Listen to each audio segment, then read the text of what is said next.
Hello and welcome to another episode of Eternal Connection. My name is Daniel Feint, and today we will be talking about life after life. That's based on a quote that I heard Abraham Hicks. You can go to abraham-hicks.com to find out more about the teaching there, but it's basically the teaching is that there is no death, there is only life and more life after that. So the reason why I bring this up is because a couple days ago I found out that somebody in my family has been diagnosed with cancer for the second time, and this time it doesn't look as promising as recovery. So this sort of brings thoughts to me as how I should react to the situation or act in the situation. I have the wonderful opportunity to talk to this family member, yet I don't know the best thing to say or the best approach. I want to be authentic, but does authentic mean optimistic, or does it mean something other than that? I want to be the type of person that offers hope. Last August, my grandmother passed. She lived a very good life of 101 years old, but she passed last August, and I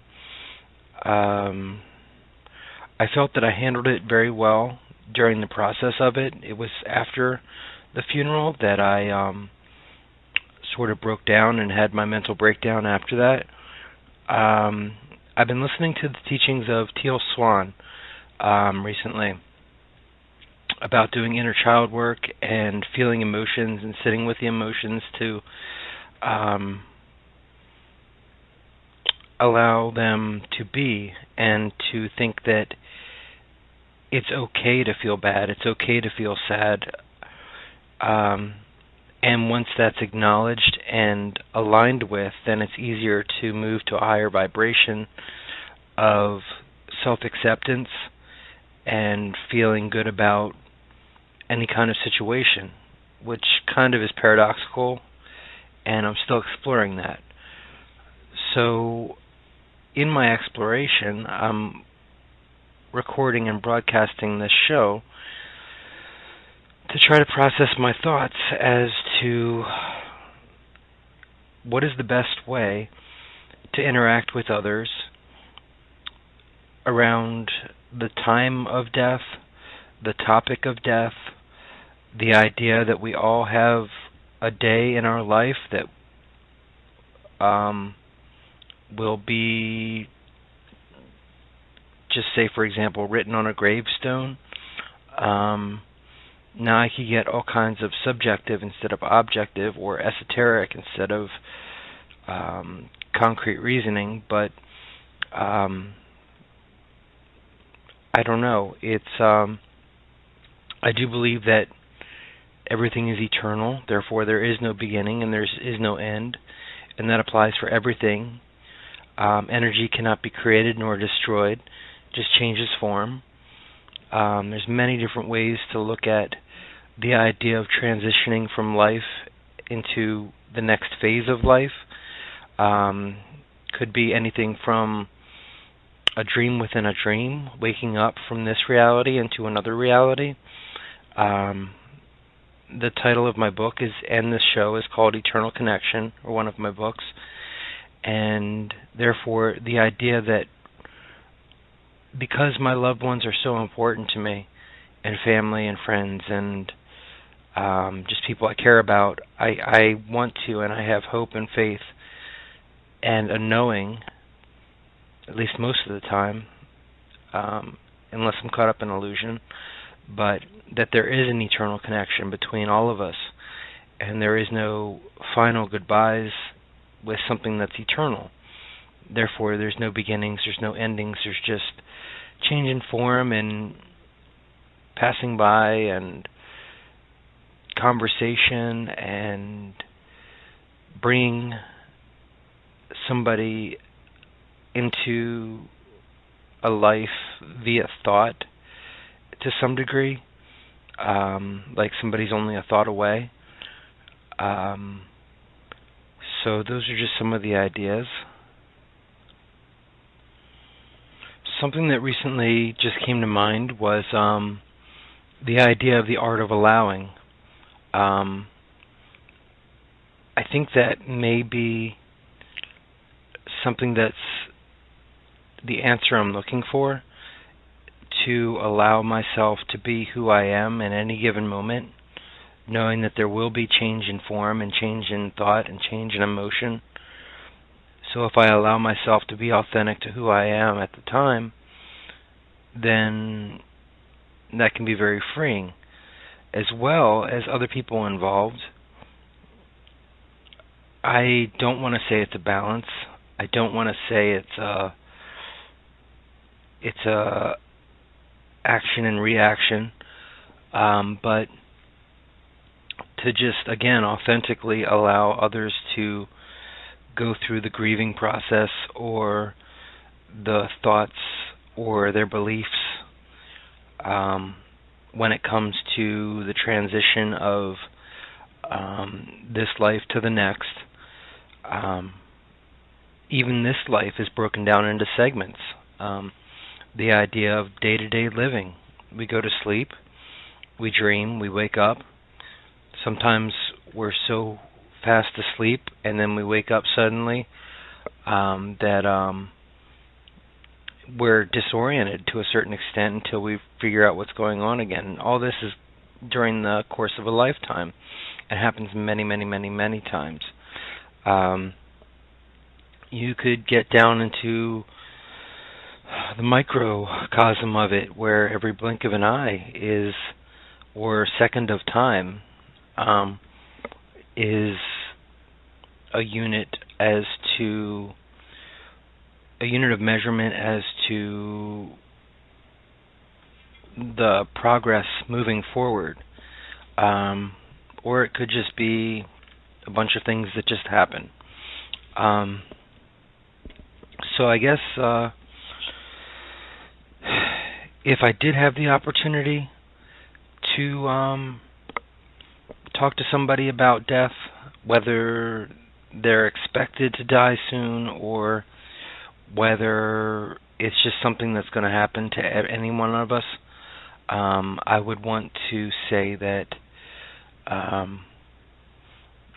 honestly, when there's clarity of mind and sound thinking and peace of mind, there's nothing to worry about.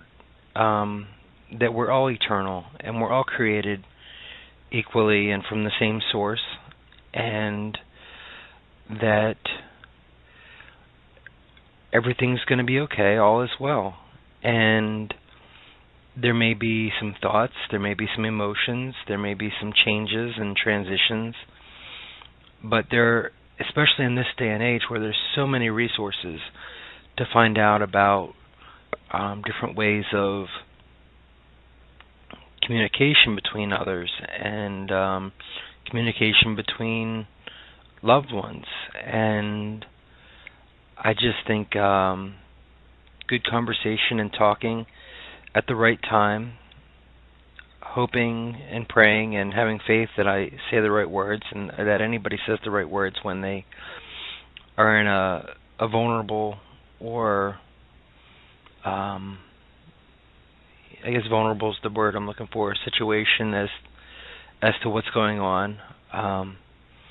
It's interesting how we put a lot of weight on a certain aspect of life, which I'm talking about eternal life, which is the transitioning from this life to the next. And I don't mean about reincarnation or karma or anything like that. I'm just talking about the continuation of who one is within the quote-unquote reality of their soul. Let's see. I'm just going to gather some thoughts real quick. Okay, I think that it's almost like a dance of me using my intellect now to process this. I feel that I'm using my intellect. I hope it's based on emotion. You know, the ancestor of every emotion is a thought. Thoughts could be associated with intellect. They say to follow the heart. The heart has intelligence just as much as the mind does. Biorhythms, anything like that. But it's all a dance as to how I choose to interact with this given topic or situation. So, yeah, I guess if I had to answer my own question, I would say that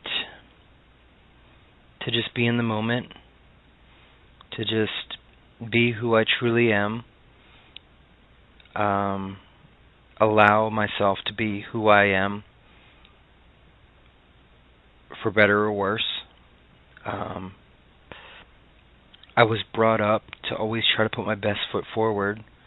I know that's not the case for everyone, and that's not necessarily a good thing because of the idea of making accomplishment or presentation more important than authenticity or embracing all sides of life.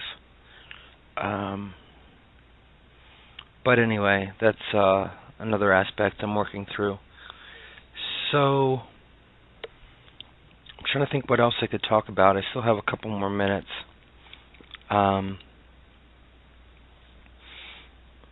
Yeah, I mean, there's so many possibilities as to what could happen. I just want to look at them in a positive light. I want to have hope and then faith leading to knowledge or a knowing that all is well. So I guess I'll end it on that, transition out into the music. But thanks for the opportunity to broadcast this on Blog Talk Radio. And if you've listened, I hope it may be helpful in any kind of grieving process that you may be going through, or to sort of relate to one that you've gone through, or maybe in preparation for one that may happen in the future. So thanks for spending this time with me. As you can tell, I'm a little bit more calm and centered now than the last broadcast that I did. But anyway, thank you very much for listening, and have a great day, morning, night, evening, afternoon, wherever you are, subjectively, objectively. Subjectively, I don't know where I am. They say it's planet Earth, objectively, but anyway. Okay, have a good one.